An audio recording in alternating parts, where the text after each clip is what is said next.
नमस्कार दोस्तों, एक बार फिर से आप लोग का बहुत बहुत स्वागत है हमारे official YouTube channel vision SSC bank exams पे। मैं हूँ आप लोग के साथ उर्वशी सिंघी और आज का जो हमारा टॉपिक ऑफ डिस्कशन दोस्तों रहने वाला है वो रहने वाला है top 10 current affairs based on 1 जून 2022। आशा करते हैं कि आप लोग सब लोग घरों में बिल्कुल अच्छे होंगे, सुरक्षित होंगे। सेशन को स्टार्ट करने से पहले दोस्तों मेरी आप लोगों से एक छोटी सी रिक्वेस्ट रहेगी कि जो भी हमारे चैनल पर नया जुड़ा है या फिर वीडियोस को पहली बार देख रहा है, make sure that you hit the subscribe button. Also don't forget to press the bell icon. Also share this video with your friends as well. सिर्फ इतना ही नहीं दोस्तों, अगर आप लोग चाहते हैं कि सेशंस की पीडीएफ आप लोग को मिल जाए तो डिस्क्रिप्शन में जाकर लिंक की हेल्प से सेशन की पीडीएफ को भी आप लोग अवेल कर सकते हो। और साथ ही साथ आप लोग हमारा ऑफिशियल टेलीग्राम चैनल अविजन इंस्टीट्यूट के ग्रुप को भी जरूर ज्वाइन कीजिए। तो चलिए फिर स्टार्ट करते हैं दोस्तों आज के हमारे सेशन का पहला क्वेश्चन। और पहले क्वेश्चन के बढ़ने से पहले मैं आपको बता दूं कि हमारा ऐप आ चुका है प्ले स्टोर पर, बहुत ही इजीली अवेलेबल है। वहां से आप लोग इंस्टॉल कर लीजिए ताकि सारी अपडेट्स आपको मिल जाए, साथ ही ये सारी चीजें भी आपको मिल जाएगी। ठीक है, तो चलिए फिर देखते हैं पहले क्वेश्चन की तरफ। Who has top the Fortune 500 list of highest paid CEO executives in the world. तो यहाँ पर दोस्तों आप लोग को पूछता है कि जो फॉर्च्यून 500 की लिस्ट है हाईएस्ट पेड सीईओ एग्जीक्यूटिव्स की पूरे वर्ल्ड में, उसको टॉप किसने किया है, ये बात आपसे यहाँ पर पूछता है। ठीक है, तो यहाँ पर जो आपका करेक्ट ऑप्शन हो जाएगा दोस्तों वो क्या हो जाएगा, वो आपका हो जाएगा यहाँ पर एलन मस्क, है ना। टेस्ला कंपनी है इनकी और बहुत ही जानी मानी हस्ती है। आपको पता ही है, काफी लोगों के ये फैन, मतलब ये एक आइडल बन चुके हैं यहाँ पर। तो यहाँ पर दोस्तों पूरी बात यहाँ पर करेंगे। Elon Musk the multi billionaire CEO of Tesla and SpaceX, highest paid executive in the world. Musk has topped the Fortune's new list of the most highly compensated CEOs for the Fortune 500. In 2021, Musk realized compensation worth almost USD dollar 23.5 billion for the exercising some Tesla stocks options awarded in a 2018 multi-year moonshot. आपको क्या ध्यान रखना है कि यहाँ पर Elon Musk की first position है, साथ ही साथ यहाँ पर अदर 500 सीईओज में से टॉप 10 और 10 मोस्ट हाईली कंपनसेटेड फॉर्च्यून्स यहाँ पर इंक्लूड करता है एप्पल, नेटफ्लिक्स और माइक्रोसॉफ्ट। ठीक है, तो ये एक इंपॉर्टेंट बात है ना। एक फॉर्च्यून्स की आती है, फोर्ब्स की आती है, तो वो भी याद रखना। नेक्स्ट चलते हैं। Among the following which state adopts revise criteria for IG शहरी रोजगार गारंटी योजना। ठीक है, तो यहाँ पर आप लोग को बताना है कि कौन से ऐसे राज्य ने यहाँ पर अडॉप्ट किया है revise category for the IG शहरी रोजगार गारंटी योजना। आपके पास ऑप्शंस हैं और करेक्ट हो जाएगा राजस्थान। तो new rules for the implementation of Indira Gandhi Shahari Rozgar Yojana has been accepted by Rajasthan chief minister Shri Ashok Gehlot. The scheme, modeled after the Mahatma Gandhi National Rural Job Guarantee Action Manrega, was introduced by Gehlot in 2022-2023 to create employment in the metropolitan areas. Families living in the urban areas will receive 100 days of employment each year under the new urban employment scheme. According to the official release, the state government will invest 800 crore each year on the ambitious plan. According to the new instructions, everyone between ages of 18 to 60 who live in a local body area would be enrolled under the system using the Jan Aadhaar card. ठीक है, तो राजस्थान ही एक ऐसा देश है जहाँ पर राज्य है जहाँ पर जन आधार कार्ड भी है। ठीक है, जैसे आधार कार्ड तो होता है, ये वो तो यूनिवर्स होता है all over India, Jan Aadhaar card आपको सिर्फ राजस्थान में देखने को आपको मिलेगा। Under the proposal the work will be approved and carried by the state and district of committees, right. तो जन आधार से क्या हो जाता है ना, पता चल जाता है कि मेरा डोमिसाइल भी राजस्थान की ही है। तो ये भी एक इंपॉर्टेंट बात यहाँ पर रहती है। ठीक है, तो ये ध्यान रखिएगा। यहाँ पर भी 100 डेज एम्प्लॉयमेंट रहेगा जैसे मनरेगा में था उसी तरीके से। नेक्स्ट चलते बात करते हैं, which of the following country has chosen as a country of focus in 17th Mumbai international film festival. यहाँ पर आपको बताना है दोस्तों कंट्री ऑफ फोकस किसको चूज किया गया in the 17th Mumbai international film festival. Option आप लोग के सामने करेक्ट हो जाएगा Bangladesh. The 17th edition of Mumbai International Film Festival for documentary, short fiction and animation films began with the colorful opening ceremony at Nehru Center, Worli in Mumbai. Maharashtra MIFF has got overwhelming response from filmmakers across the world, receiving a whooping 808 films entries from 30 countries, right? तो यहाँ पर कम से कम 8 films ऐसी यहाँ पर entry की गई है 30 कंट्री से। ठीक है, और यहाँ पर कंट्री फॉर फोकस इसको रखा गया है बांग्लादेश को। तो पूरी बात करेंगे। Best film of the festival will receive to golden conch award along with the cash prize of ₹10 lakh. तो ये भी ध्यान रखना आपको, है ना, साइटेशन याद रखनी पड़ती है, प्राइस वैल्यू याद रखनी पड़ती है। Other awards carry cash prizes varying from 5 to 1 lakh along with a silver conch trophy and certificate. 11 movies from Bangladesh will be telecast at the festival, and 17th MIFF festival can be watched online also, and it is entirely free of cost. This award was instituted in a memory of legendary filmmaker B. Santaram, and who has closely associated with the film's division as honorary chief producer, producing in 1950s, right? तो ये भी एक important बात यहाँ पर रहेगी। जो questions हम बनाते हैं दोस्तों, वो पूरी तरीके से फोकस करके बनाते हैं आपके एग्जाम पॉइंट ऑफ व्यू से ही। तो आपको अगर कोई भी प्रॉब्लम आती है ना, तो आप हमें कमेंट बॉक्स में लिखकर बता सकते हैं। और अगर आपको कोई भी अदर ऐसा कोई टॉपिक है जो कोई आपको जैसे लग रहा है कि मुझे इस टॉपिक के ऊपर एक सेपरेट वीडियो चाहिए, तो आप वो भी कमेंट बॉक्स में लिखकर बता दो। मेजोरिटी जिसकी होगी वो टॉपिक उठाकर हम एक अच्छा और एकदम अलग से सेपरेटेड वीडियो इलेबोरेट फॉर्म में आपके सामने लेकर आएंगे। नेक्स्ट चलते हैं क्वेश्चन नंबर 4 के ऊपर। Which regulatory body under Government of India established committees to recommend changes of the insurance industry? अब इंश्योरेंस इंडस्ट्री के ऊपर जो रेगुलेटरी बॉडी है वो तो हमें पता ही है कौन सी है, तो वो हो जाएगा आपका एडाई। ठीक है, insurance regulatory development authority of India. PFRD जो है वो पेंशन के ऊपर होती है, pension fund regulatory development authority of India. SEBI जो होती है वो कैपिटल मार्केट के ऊपर है, पता है आपको, securities exchange board of India.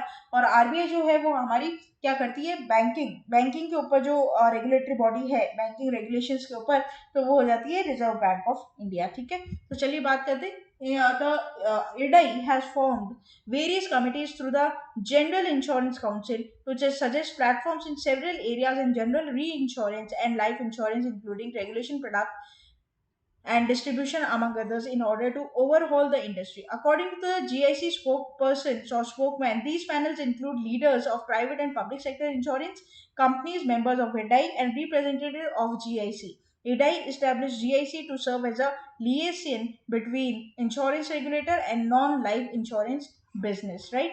तो ये बात आप लोग इधर क्या करोगे, ध्यान रखोगे कि यहाँ पर एडाई ने स्टैब्लिश किया है committees to recommend changes to insurance industries. मतलब इंश्योरेंस इंडस्ट्री में क्या चेंज होने चाहिए, क्या चेंजेस आने चाहिए, वहां पर एडाई ने एक कमिटी को स्टैब्लिश किया है। ठीक है, चलिए बात करते हैं क्वेश्चन नंबर 5 की। Among the following who is the chairperson for LIC मतलब life insurance corporation of India? Option आपके सामने करेक्ट हो जाएगा MR कुमार। ठीक है, पूरी बात करते हैं कि क्यों ये चर्चित है अभी यहाँ पर। तो life insurance Corporation of India, India's largest insurer, has launched Bima Ratna, a non-linked, non-participating individual savings life insurance plan. तो बेसिकली यहाँ पर LIC ने एक लॉन्च किया है लार्जेस्ट इंश्योरर नेम्ड एज बीमा रत्न। ठीक है, तो Bima Ratna can purchase through corporate agents, आप एजेंट्स के थ्रू भी इसको परचेज कर सकते हो। Insurance marketing firms, brokers, CPSE, CVCs, basically हम लोग है ना LIC जो कराते हैं वो एजेंट्स के थ्रू ही करवाते हैं ज्यादातर, है ना, ब्रोकर्स के थ्रू, एजेंट्स के through. The key features of the plan include death benefits, survival benefits, maturity benefits, guaranteed additions, settlement options, grace period और revival solution among the other things। तो यहाँ पर क्या होता है ना कि इसकी की फीचर क्या है कि यहाँ पर डेथ बेनिफिट्स मिलेगा, सर्वाइवल बेनिफिट्स भी होते हैं दोस्तों। अगर इसके बारे में आपको सेपरेट वीडियो चाहिए तो बता देना, तो मैं आपको समझा दूंगी क्या होते हैं सर्वाइवल वीडियोस भी। तो ये भी एक इम्पॉर्टेंट बात यहाँ पर रहती है। और साथ ही साथ यहाँ पर जो सबसे इम्पोर्टेंट है वो ये है कि यहाँ पर ग्रेस पीरियड भी दिया जाता है। मान लीजिए कोई इंस्टॉलमेंट आप नहीं पे कर पा रहे हो, ठीक है, टाइम पर किसी भी रीजन से, तो आपको एक ग्रेस पीरियड दिया जाएगा। तो ये भी इम्पोर्टेंट बात रहती है। ठीक है, तो Bima Ratna plan for LIC provides financial assistance to the policy holders family in case of the policy holders untimely death during the policy term. It offers for the periodic payments for the policy holders survival at the specified intervals to address the various financial demands, right? अच्छा, यहाँ पर जो premiums होते हैं वो yearly भी paid किए जा सकते हैं, हाफ ईयरली भी पेड किए जाते हैं, क्वार्टरली भी और मंथली बेसिस पर भी।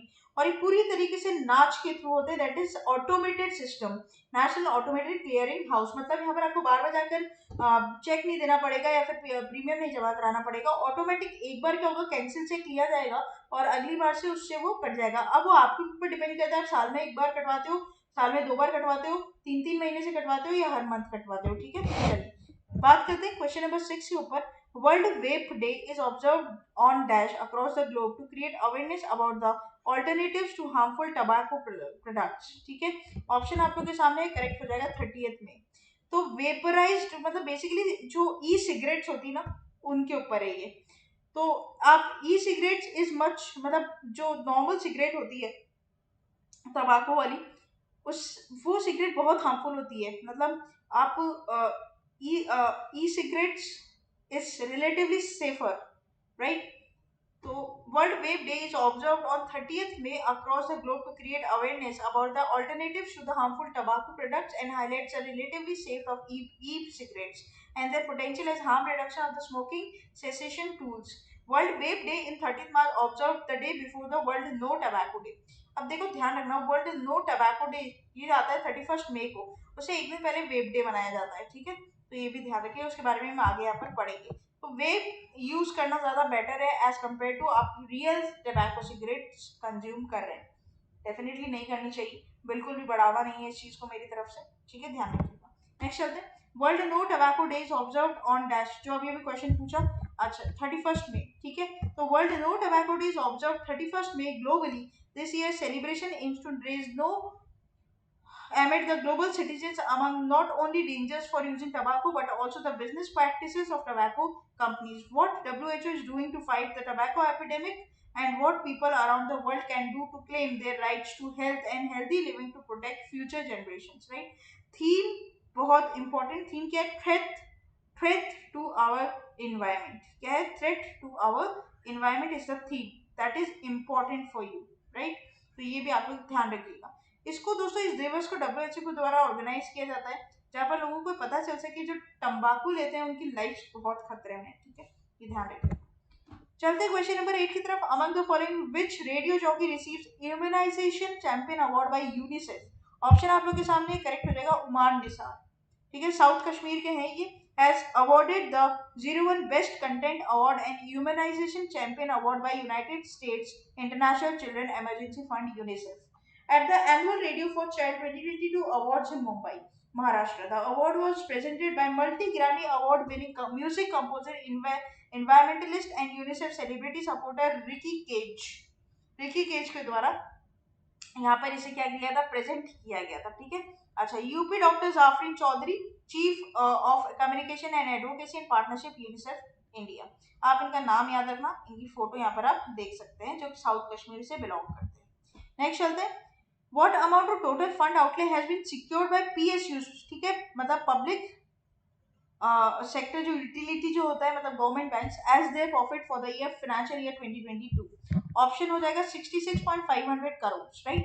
तो यहाँ पर during financial year aggregate profit of 12 state owned banks was 66,539 crore, up 110% from 31,816 crore. यहाँ पर बेसिकली क्या हुआ है, देखो यहाँ पे मैं आपको ये 3 पॉइंट पढ़ लो, हो जाएगा।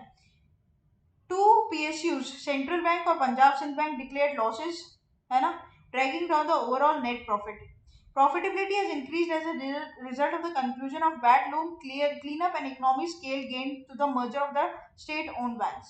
6 मर्जर हुए थे 4 बैंक्स में, 6 बैंक का 4 एंकर बैंक्स में क्या हुआ था, मर्जर हुआ था। बात मैंने आपको बहुत बार पढ़ाई है ऑफलाइन और ऑनलाइन दोनों सेशंस में, जिसकी वजह से अब यहाँ पर बैंक्स ने डबल प्रॉफिट कर लिया है for the financial year 2022, almost 66,500 crore का। ठीक है, other factors include the RBI chief liquidity and growth category such as retail lending. यहाँ पर आपके लिए मेरे पास एक होमवर्क में क्वेश्चन है, रिसेंटली आरबीआई ने सीआरआर रेट और रेपो रेट चेंज किया और चेंज कर कितनी करी है, ये बात आप मुझे बताओगे, है ना। चलो आगे बात करते हैं last question of this session की। Among the following who conferred with V Shantaram lifetime achievement award MIFF 2022। Correct option हो जाएगा संजीत नरवेकर। यहाँ पर 17th एडिशन था दोस्तों MIFF 2022, confers doctor V Shantaram life achievement award and on noted author and documentary filmmaker Shri Sanjeev Narvekar to commemorate his exquisitely deep, remarkable, diverse and inspiring body of work. Union Minister of Commerce, Industry and Consumer Affairs, Food and Public Distribution of Textile Piyush Goyal presented the award and the cash prize was 10 lakh 1 million golden coach and a citation, right? तो ये ध्यान रखना, prize money ध्यान रखनी है, golden coach यहाँ पे मिला है और साथ ही साथ एक साइटेशन मिलता है, ठीक है।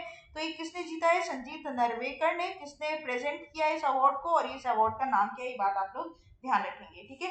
ये था हमारा पूरा टॉप 10 करंट अफेयर्स का सेशन। आशा करते हैं ये सेशन आपको अच्छा लगा होगा। अच्छा लगा है तो दोस्तों लाइक करना मत भूलिएगा, चैनल को तुरंत सब्सक्राइब कर लीजिए और साथ ही साथ बेल आइकन को जरूर प्रेस कर दीजिएगा ताकि जब भी कोई नई वीडियो में डालूं सबसे पहले नोटिफिकेशन आप लोग के पास आ जाए। तब तक के लिए आप लोग बने रहिए हमारे साथ। Thank you so much and have a nice day.